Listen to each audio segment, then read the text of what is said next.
So yes, back to the bed because books. Hello! Books. Mainly from Waterstones because they ship to Iceland and oh yeah, I'm doing Bookhaul because I have no self-control when it comes to books.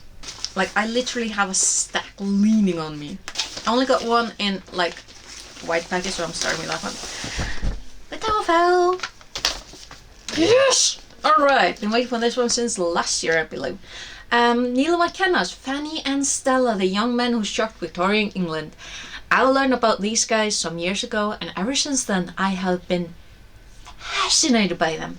So Fanny and Stella were actually named Frederick Park and Ernest Bolton. So they really liked dressing up in dresses and going out to the town. I am not making any assumptions about their gender identity or sexual orientation. That is simply what it is. I believe that I will learn some more about them as with the various people, hopefully. I mean, at least the cover is cool. So this is William Golding's Lord of the Flies with a new introduction by Stephen King. I'm getting this one. I am making a small collection of books that I read when I was a teenager. Books that I had to read for school when I was first learning English and learning about the big literature thingamajigs. Honestly, the more I learn about the literature that we were made to read is like same names, and usual. The ones that I kind of remember fondly are the ones that I want to reread. I do remember that Lord of the Flies was left an impact, just like The Great Gatsby and one or two others. So yeah, the goal is to reread these in, I think, in September. So that will be interesting to say the least. Yes. So this is a new release, The Never-Ending Story. Look how beautiful that cover is. By Michael Endy. Never read it, but I definitely saw the movie a lot when I was a kid and a teenager and when growing up. Oh, look at it, so pretty. I very much liked it. I liked the movies, and I would like to one of these days read the original story. It even has a ribbon and it's lovely yellow. Ooh, love it. Love it. I don't really know how many books I have here. A lot. Less than 50, I think. Pretty sure. Ooh, another big one. Oh no, that's two ones. Never mind. So one annoying point is that I placed a single order at one time, and instead of getting one box, I got 8. So that was a bit of a hassle. Quite different books. So we got Becky Chambers' The Long Way to a Small Angry Planet. Now most of these books, again, I'm buying them because they are discounted and because they're paperbacks. I like paperbacks. This is a sci-fi. It has aliens and it has like, I think, an interesting plot. There's a character called Big, another called Sussex. I don't know. I don't really read sci-fi, but that looked interesting. Then we got Susie Dent's Words from the Heart, an emotional dictionary. Because, I mean, words. Like Agitori, the mystery of a bad haircut. Confelicity, pleasure in other people's joy. That's a good word. Confelicity. Some people lack that. Some people really could do with more confelicity. Oh no, wait, I almost said, I think the only type of book that I didn't order was romance, but I'm pretty certain there's a romance in here somewhere. Oh yeah, Hannah Kainer's God Killer. Oh, set by author. Cute. So I think this is either a series or a duology. I think it's duology. It's about a person who ends up killing a god. Several, but then meets a god that she can't kill, and then has to work with them. And then we got Christina Henry's Good Girls Don't Die. 3 women, 3 stories, only one way out. Although written in the background, I'm like, in what kind of mood was I? I'm not big for thrillers, but we'll see. This one is a little bit themed. We got Johan Eklöf's The Darkness Manifesto, Why the World Needs Light. Needs night. Night, not light. Light or something. Pretty certain that this is a non-fiction about light pollution and why we need to turn off the lights, at least at some point.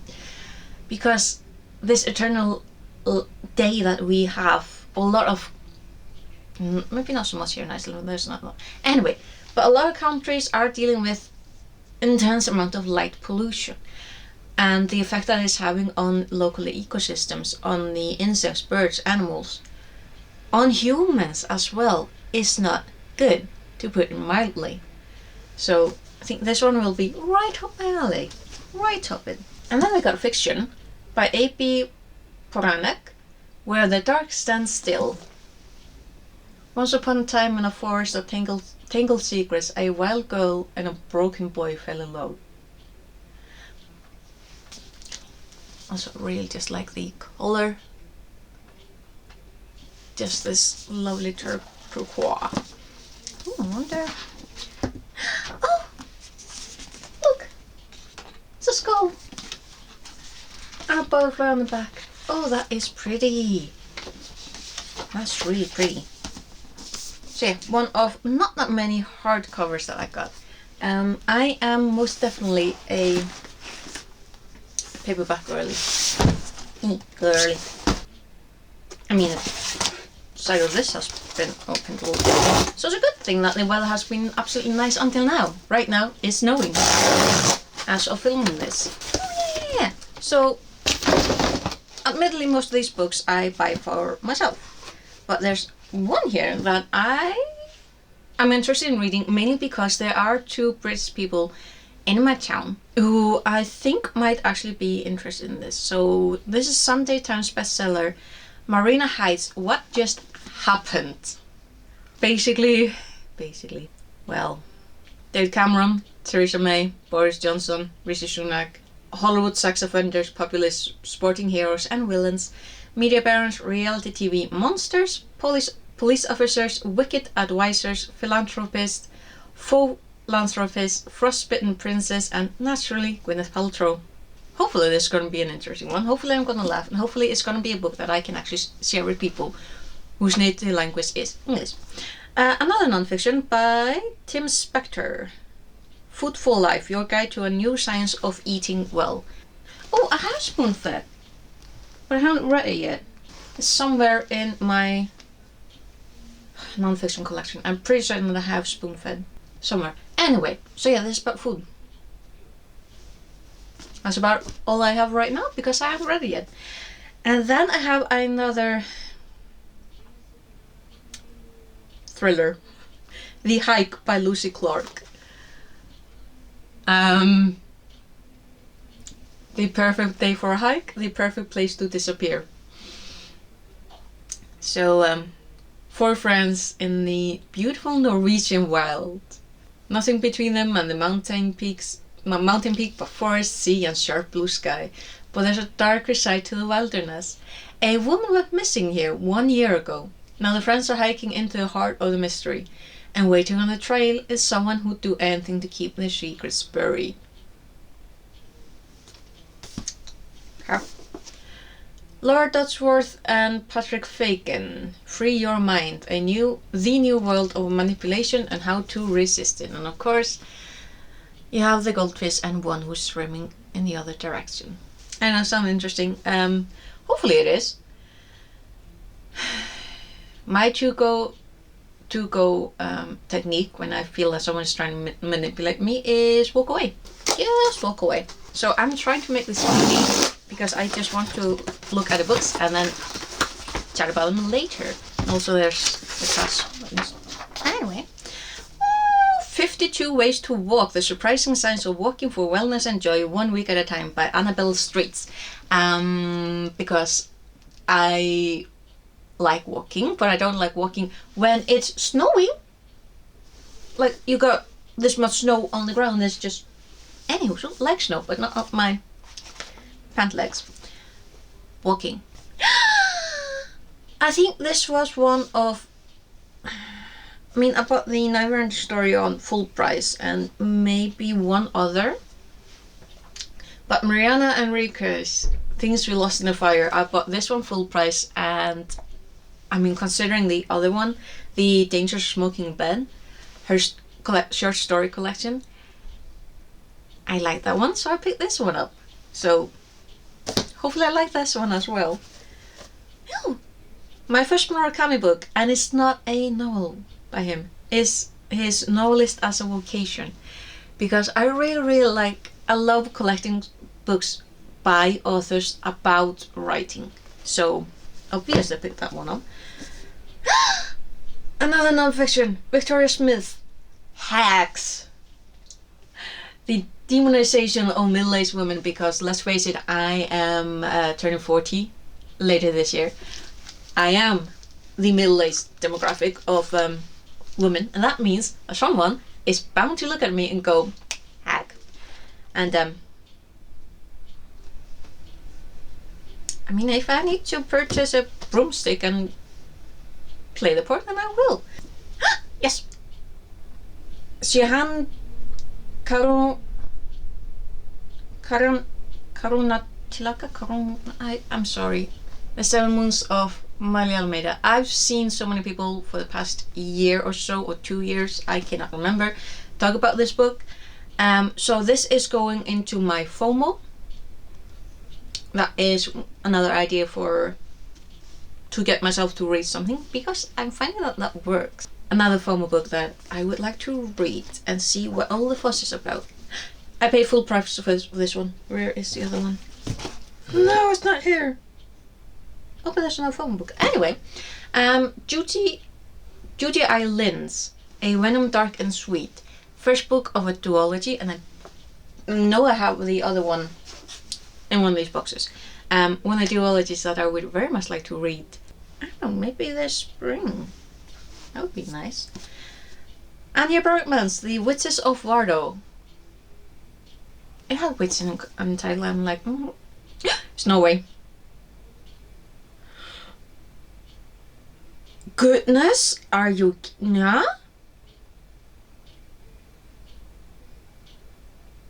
(1662), that's when.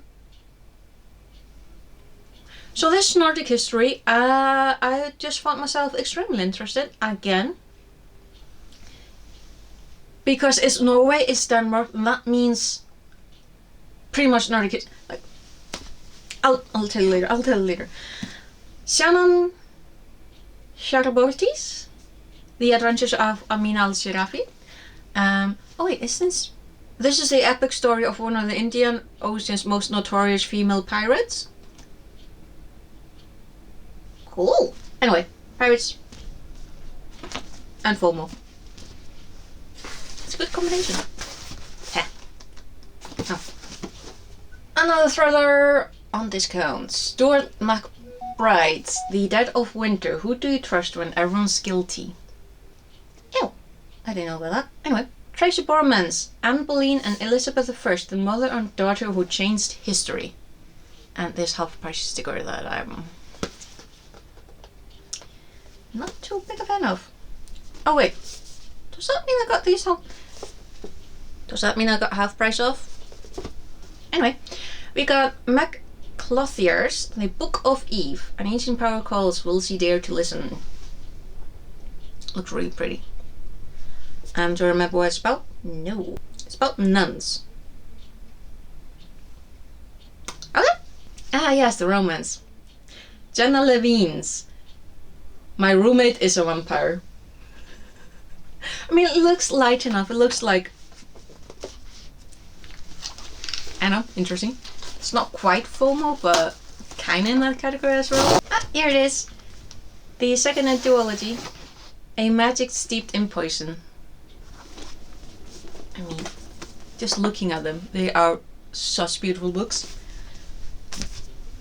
And the smallest one, Edgar Allan Poe, The Mask of the Red Death. And I do need to admit that the main reason that I want to read this is because there was a big reference to The Mask of the Red Death in one of the Discworld novels. Yes, to non-fiction, we got Dr. Dean Burnett's Emotional Ignorance, Misadventures in the Science of Emotion. And Love, Pamela Anderson. I grew up watching this woman on the TV screen. I am not, like, I haven't got my nose in her business, but I do in a way look up to her because she has been her own person. She has gone through a lot of things, quite a few things that have been like basically a cultural punching bag, and she still managed to stand up above it all. And if that not to be admired, then I generally don't know what. Here's also the follow-ups to two other books that I haven't quite managed to finish, I will admit. Katie Brent, The Murder After the Night Before.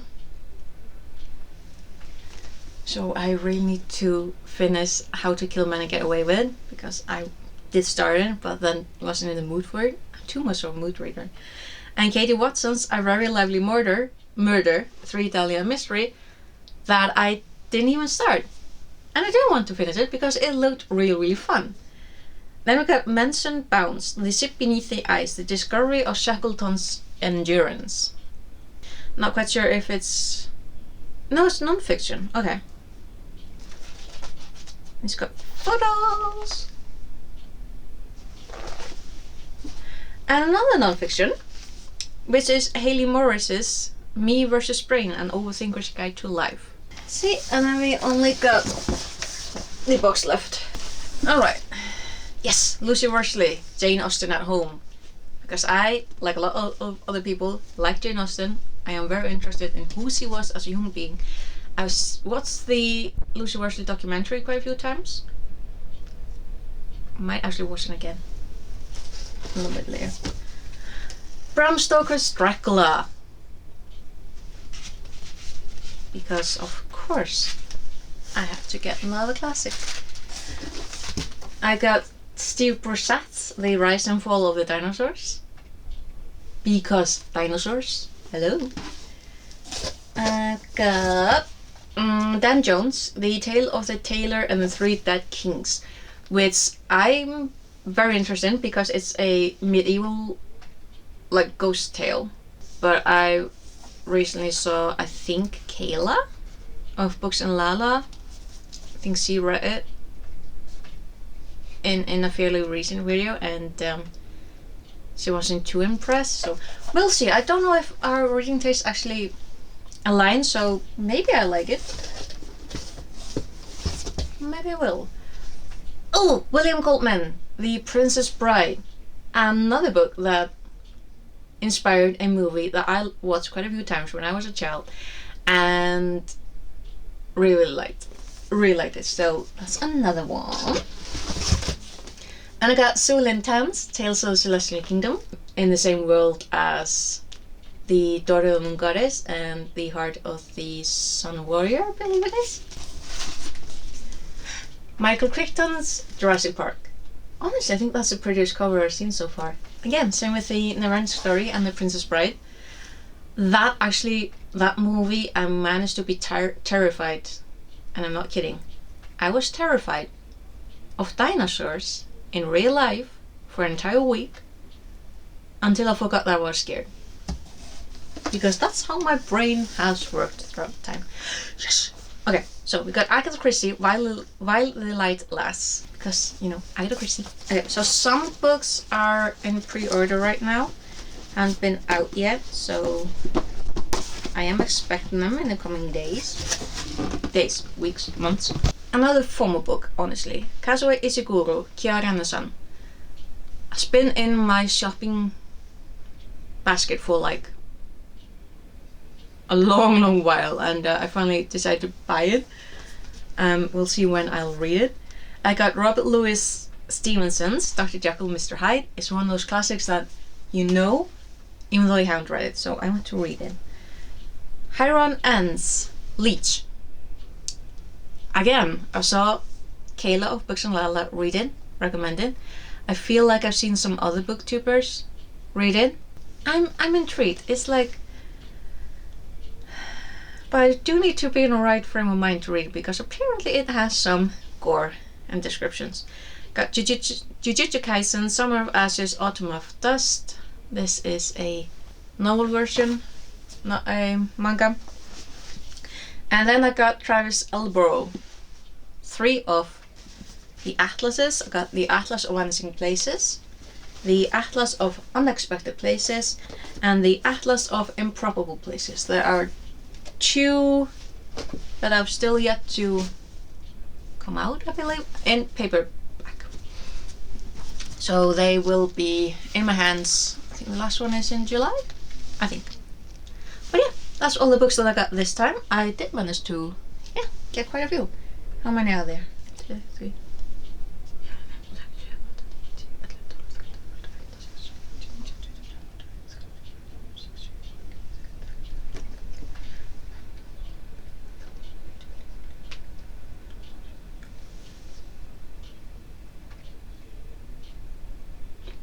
It's less than 50, it's 48. It's less than 50. But yeah, that's all the books that I got this time around. We'll see. We'll see about the rest of the year. If I didn't have plans to read all these books at some point in time, I would be embarrassed, but I'm not embarrassed. Because it's books. So yeah, we'll hopefully see you again in some other video of mine. And until then, take care, and I'll see you later. Okay? Bless.